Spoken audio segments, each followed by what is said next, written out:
Mari kita bersatu di dalam doa. Kasih karunia dari Allah Bapa dan dari anaknya Tuhan Yesus Kristus menyertai kamu sekalian. Amin. Saudara-saudara, Bapak Ibu yang terkasih, marilah kita mendengarkan firman Tuhan untuk hari ini. Ayat harian kita hari ini, Kamis 6 Mei 2021, diambil dari Yohanes 3 ayat 17.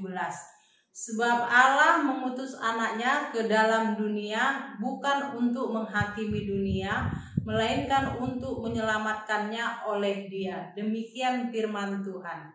Saudara yang terkasih, apa gerangan yang terjadi bila murka Allah lebih besar dari kasih-Nya?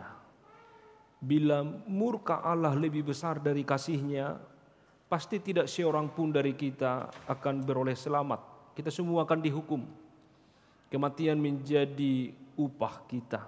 Sebab tidak seorang pun saudara dari antara kita yang benar di hadapan Tuhan. Tetapi karena kasih-Nya, karena cintanya kepada kita, Ia mengampuni, memaafkan, mengasihi kita. Dia mengaruniakan anaknya yang tunggal itu supaya setiap orang yang percaya tidak binasa, melainkan beroleh hidup yang kekal. Begitu besar kasih Allah Bapak Ibu saudara-saudari dalam hidup kita. Saudara, pengajaran tentang besarnya kasih Allah itu kepada umat manusia, kasih Allah kepada dunia ini pertama kali disampaikan oleh Yesus kepada Nikodemus. Nikodemus ini, saudara, adalah seorang Farisi. Dia adalah seorang pemimpin agama Yahudi. Dia juga seorang pengajar. Lalu ia datang pada malam-malam kepada Yesus. Baginya perjumpaan dengan Yesus amat berharga dan amat penting. Seorang Nikodemus, saudara, adalah seorang guru atau pengajar.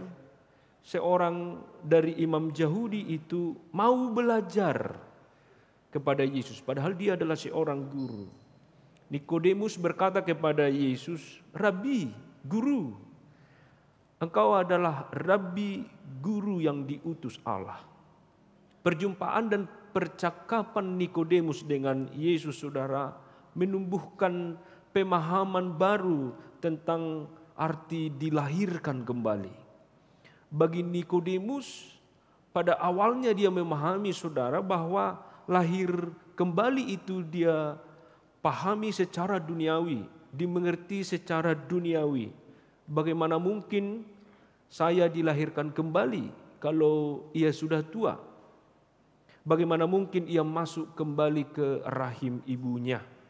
Saudara yang terkasih, dilahirkan kembali tidaklah dipahami secara duniawi.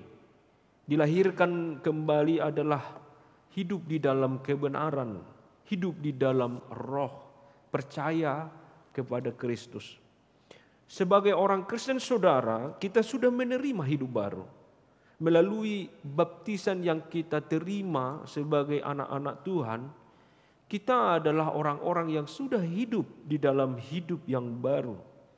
Dengan demikian, baptisan yang kita terima sebenarnya adalah ketika kita telah dikuburkan bersama-sama dengan Dia oleh baptisan di dalam kematian, supaya sama seperti Kristus yang telah dibangkitkan dari antara orang mati oleh kemuliaan Bapa, demikian jugalah kita akan hidup dalam hidup yang baru.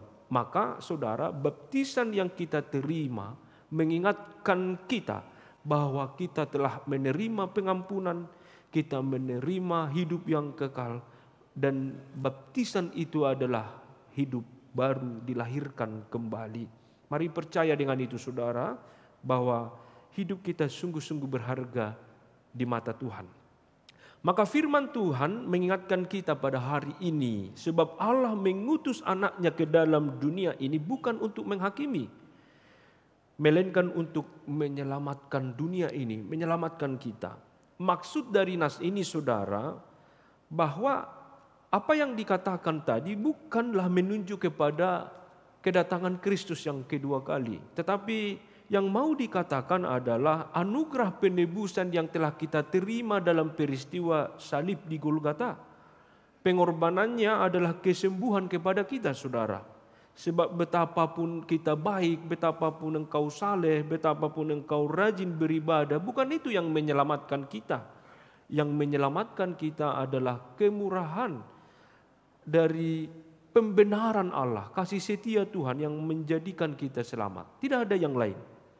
Nah, oleh karena itu kita yang sudah diselamatkan saudaraku, marilah kita bernyanyi-nyanyi memuji Tuhan. Marilah kita menjadi berkat di dalam setiap langkah kehidupan kita. Marilah kita menjadi maaf, menjadi pengampun, menjadi pemurah saudara. Sebab kita telah menerima kemurahan, sebab kita telah menerima pengampunan yang sejati dari Tuhan. Tugas kita saudaraku di tengah-tengah dunia ini adalah menjadi pelaku firman. Mari kita bergerak dalam kehidupan kita sehari-hari menjadi pelaku firman-Nya, melakukan pekerjaan-pekerjaan yang baik yang berkenan di hadapan Tuhan. Kita bersyukur bahwa kedatangan Kristus itu tidaklah menghakimi.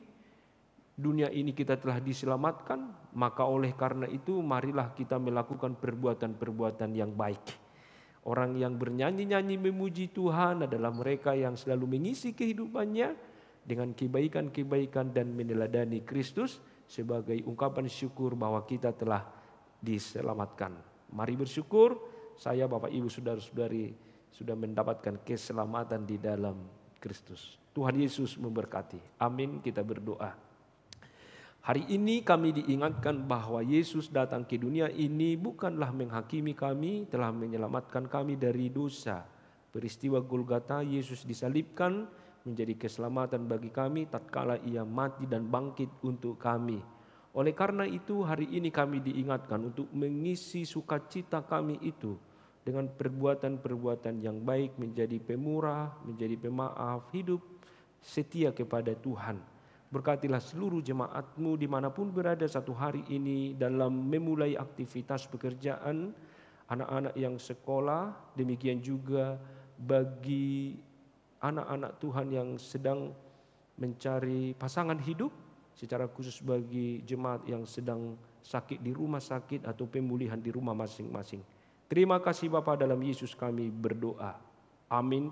Anugerah Tuhan kita Yesus Kristus, kasih setialah Bapa dan persekutuan Roh Kudus menyertai kamu sekalian.